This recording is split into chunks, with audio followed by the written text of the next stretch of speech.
Hey friends, welcome back. Today we have Sunday dinner. This is going to be family friendly and keto friendly, low carb friendly, and most importantly, it's going to be delicious. So yeah, this is going to be a traditional Sunday dinner. You know, the one that you used to roll up to your mom's house with, you know, with stretch pants on. But you're going to be able to make this at home. These are going to be all like restaurant quality, something that you would spend like for like a $50 meal. I'm going to show you how to make it at home, and it's going to be really good. So we're going to have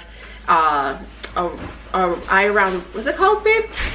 A rib roast? A roast. And we're gonna have some Brussels sprouts with some bacon. We're gonna have some homemade breadsticks, and we're going to have a dessert. So it's gonna be really, really good. And I'm gonna show you how I make some homemade gravy as well. So if you guys are here for it, please stay tuned.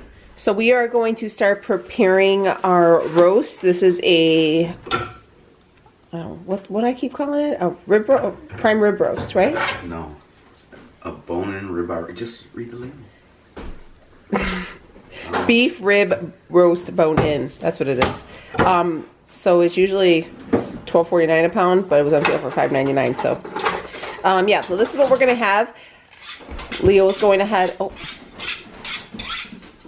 he didn't do it long. There he is. Yeah, so this is going to be for Easter dinner for us, but growing up, guys, we always had a big Sunday dinner. So Thanksgiving, holidays, it was never a big deal for us because we always ate like that once a week, and we always try to cook pretty big on Sundays for our family anyways. But yeah, today is Easter Sunday, but we are showing you Sunday dinner keto style. But anyways, Leo's going to go ahead and get this ready. Oh, okay, this is a little heavy. How many pounds is that? Like 5 or 6? 6 pounds. So it's you cook for an hour per pound. Yeah, depending on how you want it. How do we want it? How well you want it. I don't want to go over 140. That's the temperature I like it at. There's still a pad underneath there. What do you want the oven at? Okay, we're obviously winging this. So we're gonna sear it. Let me take this pan off. We're gonna sear this on the cast iron, but we did prepare. Let me move this out too. We got the girls some treats, but we're gonna preheat the oven at 300. But first, he's gonna sear it on the cast iron. Are you gonna cook it in the cast iron too, in the oven? You could. You could just leave it in there so you don't have to dirty another pan. They tied that, but they did a shitty job trimming this. So you're gonna trim it up? I'm gonna just trim it up a little bit more. And you get this stuff right here. That's not really edible, so that's gonna taste like shit. Okay. It's gonna be all chewy, so I'd like to just take that off. This is fat on here, but the stuff in between is bone felt. And like I said, that's just chewy and nasty. You can't eat that anyway. So, and this got plenty of fat, so you won't over trim it. You don't see your little buddy down here? Huh? Yeah, I know it is too expensive for him. And sometimes if it has this big chunk of fat right here, I just like to take a little bit of that off too. That's a lot. Yeah. Wish you didn't trim off my fat like that. Are you going to keep that bone on? Oh, yeah. And then I like to take some of that membrane off right there, too.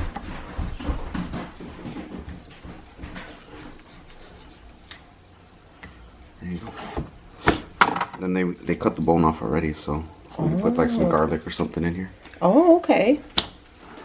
So we got the cast iron warming up for to sear it, and then we're just going to go ahead and cook it in there. I think it'll be okay. Mm-hmm. Might give it a good flavor too. I feel like everything tastes better with it on the cast iron. So we're taking some olive oil.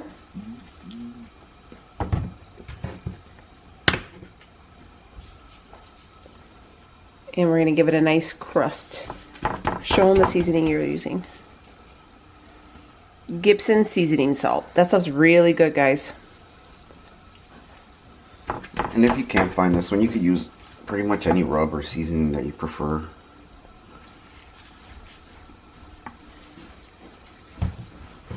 Usually Montreal steak seasoning works really good for this too.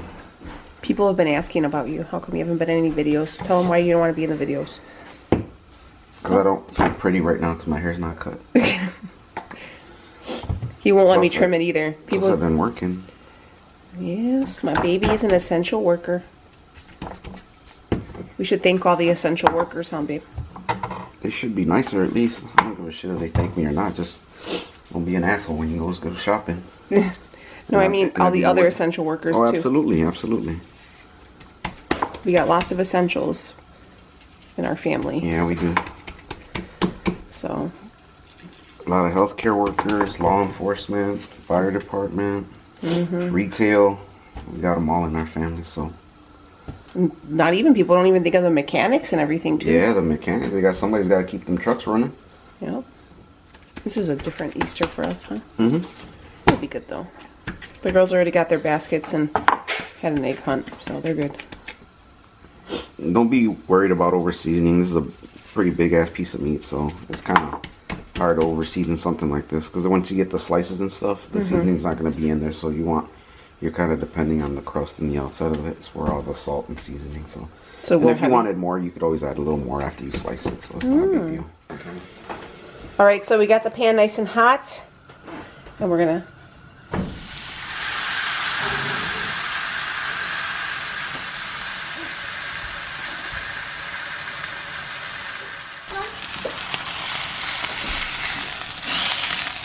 Ooh. I could use a little more. Yeah. So we're gonna go through and we're gonna brown up all these sides. Leo's also getting some fresh garlic ready, and we're gonna throw it in the press, and then this section right here that opens, that flap, we're gonna put that in there, and that's what we're gonna bake in there. So. All right, so we're gonna use a garlic press. We got this for our wedding shower 12 years ago, 11 years ago. So this thing is amazing. It's from Bath & Body Works. I think they're Bed Bath & Beyond, and I think they're closing, but it's from the XOXO brand, and it's everything. So you just go ahead and you're just gonna put your garlic in there, and then you squeeze it out, and it'll catch the skin and everything. So we can turn this off, right? Yes, sir. And then you just take the knife and just scoop it along. Or the more you press in there, the more it'll pop out, babe. It doesn't go anymore. No. I mean, just put another. Oh yeah.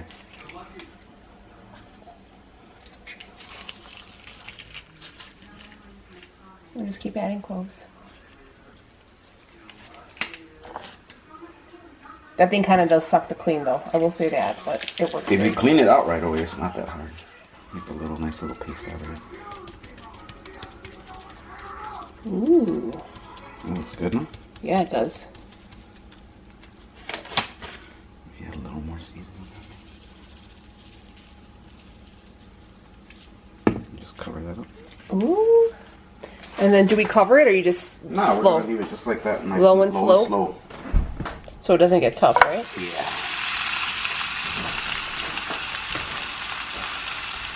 Shebang. So how often should we check on it, or? Probably every hour and a half. You want to just, probe it and take the temperature. What temperature do you want them? Do you recommend? That's personal preference. If you want it well done, then you want it at rare, you want it at 120, medium 130, medium well 140, 150. You're cooking it over 150. It's like they say, you might as well just eat chicken.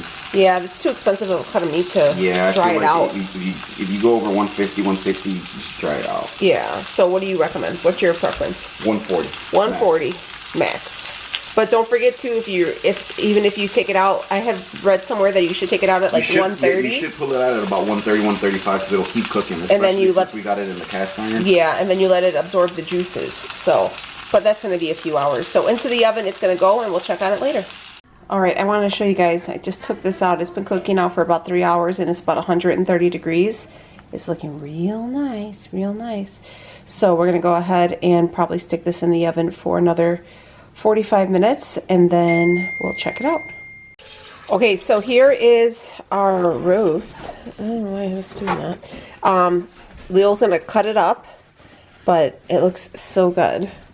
And we're gonna reserve that stuff down there so we can use it as a sauce. And then I'm gonna start on the sides, but this took a lot quicker than what we expected, so that was kind of nice. It's gonna be more of an Easter brunch, but you can start yours whatever time. We started ours kind of early, but it looked really, really good, and it came out super flavorful as well. I was a little nervous with that seasoning because sometimes I feel like it'd be a little salty, but he seasoned it perfectly. So he's gonna bring it over. Remember in the Flintstones, and they would have the big cuts of meat? Yeah. And they would grab it by the bone? So that part just comes off? Yep, just slice off that bone right there. Cut it right down the middle right there. There you go. You got 2 nice ribs for somebody. That would be me though. Okay, so you guys can see, not dry at all, and it still has a little red in it, so that's good. It's the way we liked it.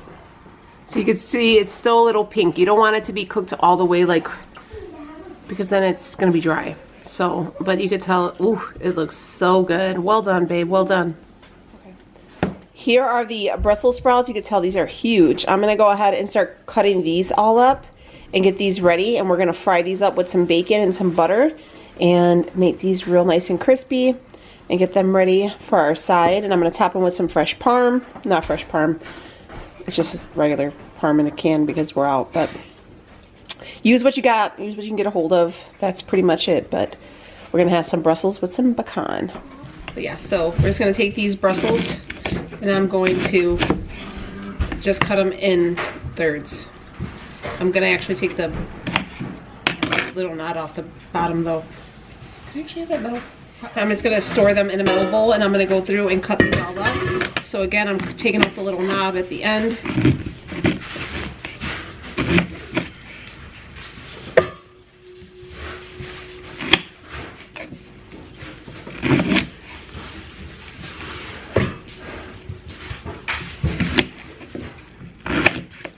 I love Brussels sprouts. You like Brussels sprouts?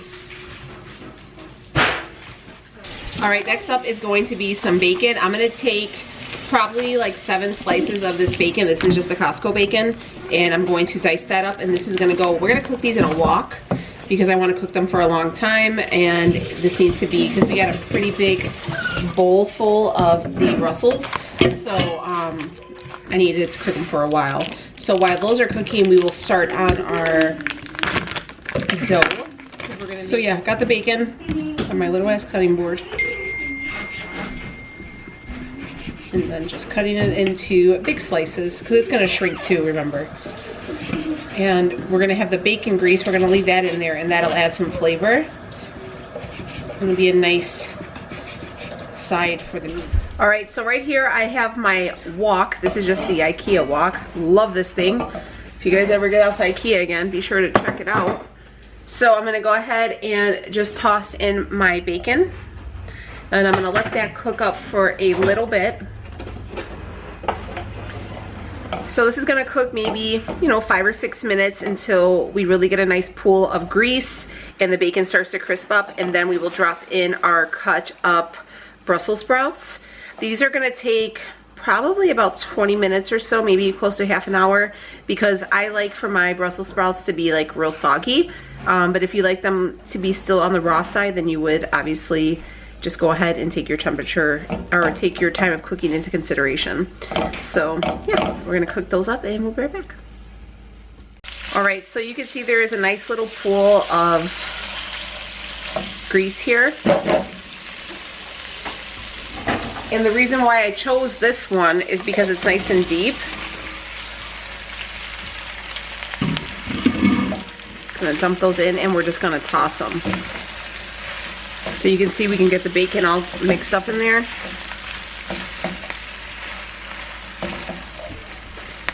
And it's gonna be so good. Seasoning is, I was gonna throw some butter, but this bacon is pretty fatty, so we'll kind of see how it goes. If we need some butter, we'll add it, but these are gonna give off some water too, so. All right, so we're gonna let that go ahead and do its thing. And then you can see it's nice and greasy even on the spatula, so we're gonna let that work its way around. While that's cooking up, I'm gonna preheat my oven at 400 degrees. All right, so we're gonna start on our fathead dough, and so we're gonna do like cheesy breadsticks. You guys have seen me make these before. These are a family favorite and they're very, very easy. We're gonna take some shredded mozzarella in a microwavable bowl, and we're gonna actually make a double recipe. So I'm going to take 3 cups of the mozzarella. So we got 3 cups, and we're gonna reserve the leftover, so don't keep some out. And right here I have 4 ounces of cream cheese, and we're gonna toss that in the bowl. All right, so 3 cups of mozzarella, 4 ounces of cream cheese into the microwave for about a minute until everything becomes melted.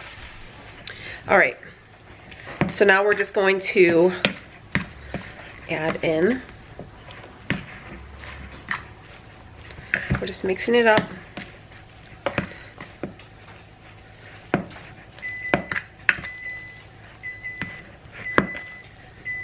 It probably could have stayed in the microwave for a little bit longer, but it's okay.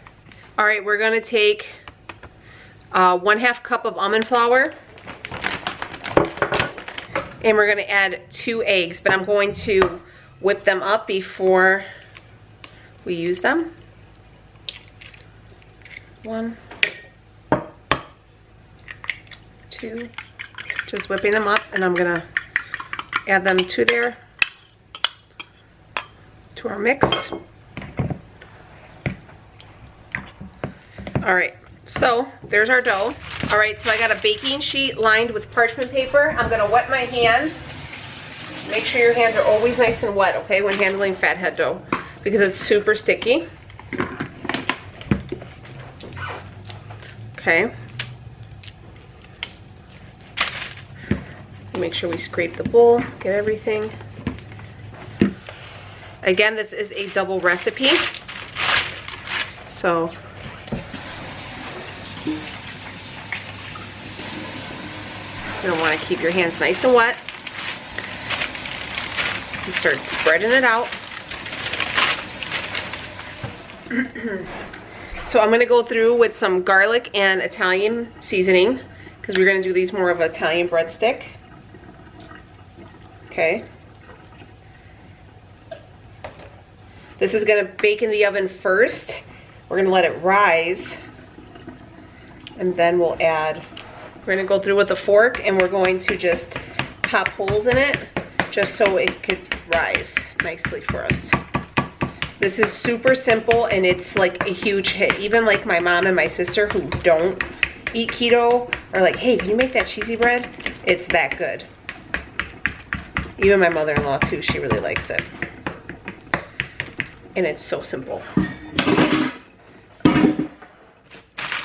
All right, here is our Italian cheesy bread, part 1. We're gonna go into the oven for about 10-15 minutes until it starts to rise and get brown, and then we're gonna add in the rest of our ingredients. Okay, so you will see that your Brussels sprouts are starting to like get this toasted color. They pretty much absorbed all the grease left from the bacon, so I'm going to add a little bit of butter to them, okay? We just got some curry butter. I'm gonna add about 2 tablespoons. So there's 1 tablespoon, and I'm just gonna mix that in.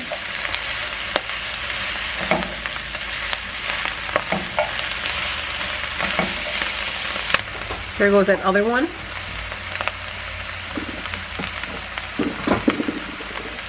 We're gonna take some garlic powder and just kind of give it a sprinkle.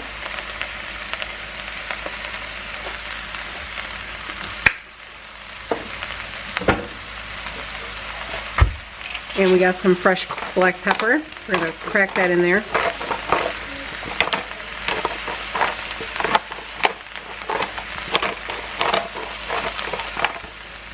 And then I'm gonna turn it down to like medium low, and I'm gonna let them cook slowly, okay?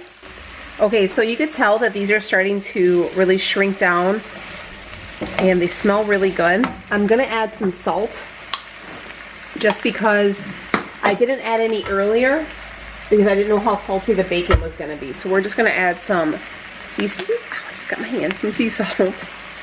Just give it. And then we're just gonna keep letting them cook down. So we added those 2 tablespoons of butter, garlic, and salt. And then don't forget we had about 7 pieces of bacon cut up. And we're just gonna let these keep cooking down. And I told you they do shrink, so. And it smells so good. And these are also great for reheating during the week. So if you guys wanted to make some more. I didn't use everything. Perfect.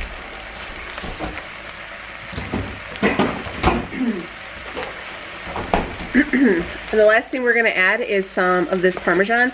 I would have used fresh, but we are all out and I don't have I can't go to the stores right now and kind of cruise the aisles. So this was able to be like grocery delivery, and that's what I got. Again, just make do with what you have. Gonna give it a nice coat. All right, definitely let these cook down for a little bit longer, maybe another 5-10 minutes or so, and they will be good to go. All right, here is the cheese bread, part 1. We're not finished yet. So next is we're gonna take the rest of that mozzarella cheese. Remember I told you to keep that out. Then we're gonna take some Parmesan cheese and we're gonna put that over the top as well. And it's gonna go back into the oven until this cheese is all melted and ready to go. So real simple.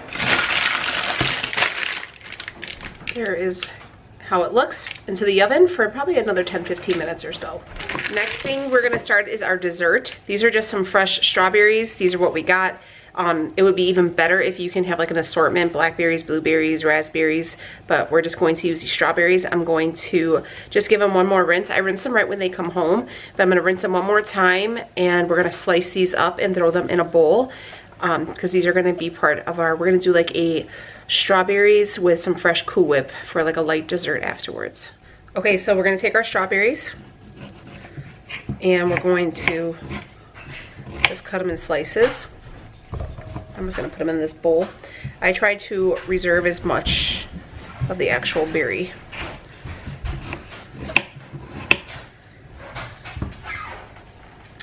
If you weren't keto, you could totally do a pound cake. You could probably even find a recipe somewhere online. But I just wanted something really light just because I felt like dinner was gonna be really heavy. So, but like our angel food cake would be really good too. When I was a kid, my mom, she would put like granulated sugar on top of them and make them like sweet that way. Are you making the chocolate strawberries? No, we're gonna make homemade Cool Whip. All right, next up is going to be the whip, the Cool Whip that we're gonna make. So I'm gonna take 1 cup of heavy whipping cream. Drop that in there.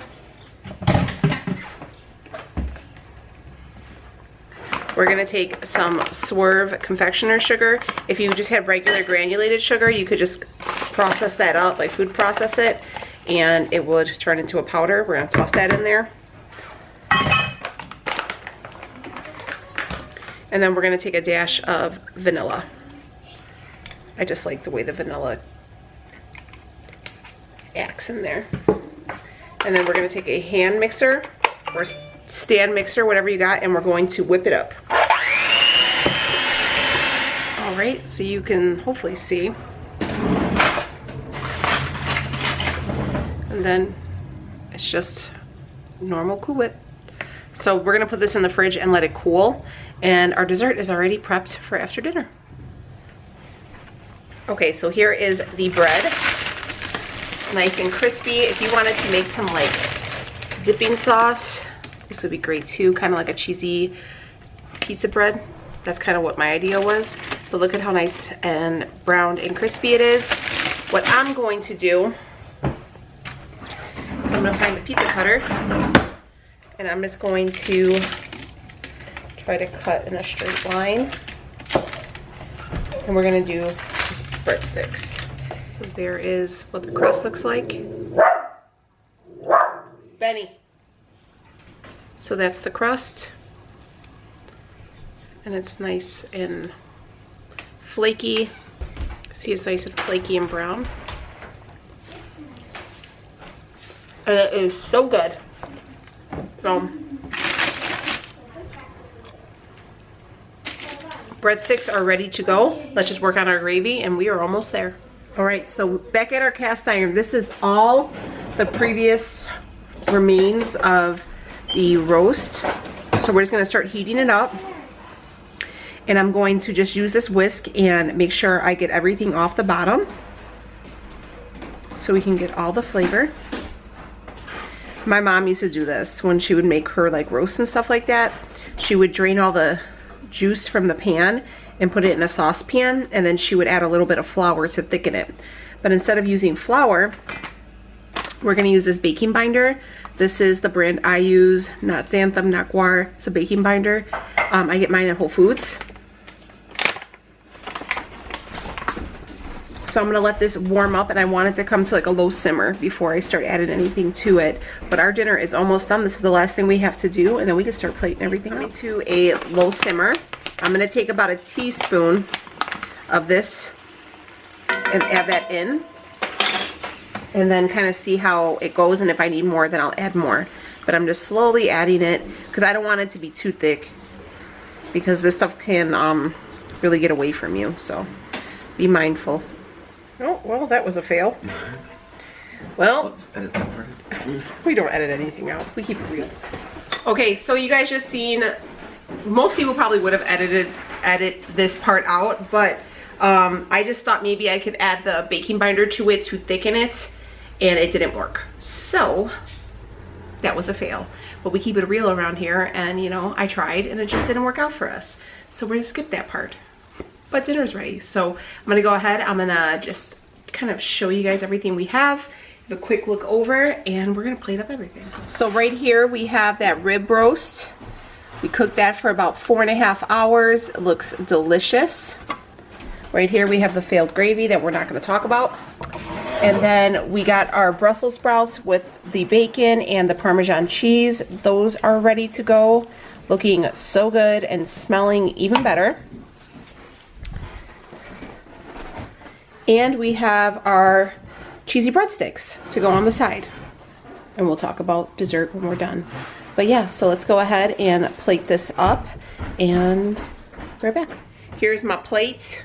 We got that rib roast, 2 pieces of garlic bread, and some of that Brussels.